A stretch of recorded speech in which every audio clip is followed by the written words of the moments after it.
La voix de l'éternelle sagesse, la parole du Maître.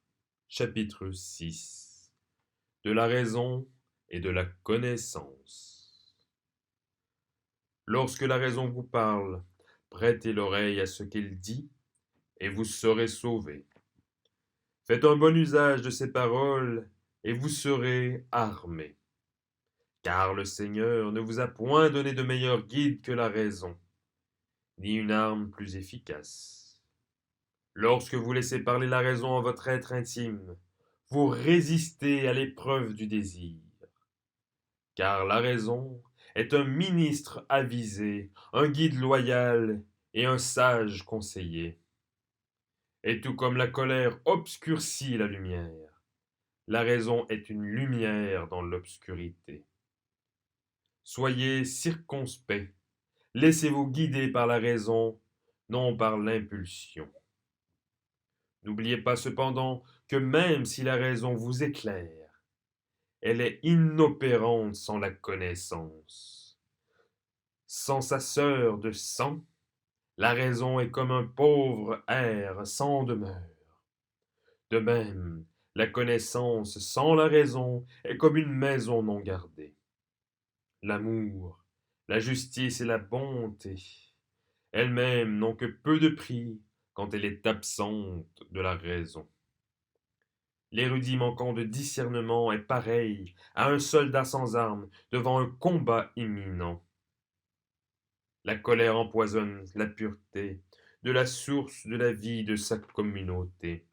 Il est pareil à une graine d'aloès dans une cruche d'eau pure. La raison est à la connaissance ce que le corps est à l'âme. Sans le corps, l'âme n'est qu'un vent inerte. Sans l'âme, le corps n'est qu'un cadre inanimé. La raison sans la connaissance est comme un sol inculte ou comme un corps humain sous-alimenté.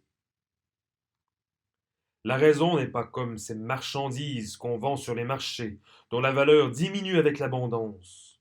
Bien au contraire, son prix augmente en fonction de son abondance. Mais si l'on la vendait sur les marchés, seuls les sages l'apprécieraient à sa juste valeur. Les imbéciles voient la déraison partout et les fous voient que la folie. Hier, je demandai à un homme insensé de compter les imbéciles parmi nous. Il rit, disant: c'est la besogne trop malaisée et bien trop longue. Ne vaudrait-il pas mieux ne compter que les sages? Sachez votre juste mérite, et vous ne périrez point. La raison est votre clarté et votre phare de vérité. Elle est source de vie. Dieu vous a donné la connaissance, en sorte que sa clarté vous aide non seulement à l'adorer, mais aussi à mesurer votre fragilité et votre force. Si vous ne discernez pas la paille dans votre propre œil, pour sûr que vous ne l'apercevrez pas dans l'œil de votre voisin. Regardez chaque jour en votre conscience et réparez vos erreurs, car si vous manquez à ce devoir, vous trahirez la connaissance et la raison habitant en vous. Gardez sur vous un œil vigilant, comme si vous étiez votre propre ennemi. Vous ne pouvez en effet apprendre à vous dominer, et si vous n'avez pas encore appris à dominer vos passions et à suivre les ordres de votre connaissance. Un jour, j'ai entendu un érudit dire: les mots ont un remède, sauf la déraison. Réprimander un insensé qui s'obstine à prêcher à un sot, c'est comme de vouloir écrire à la surface de l'eau. Le Christ a guéri des aveugles, des infirmes, des paralytiques et des lépreux. Mais les fous, il n'a pu les guérir.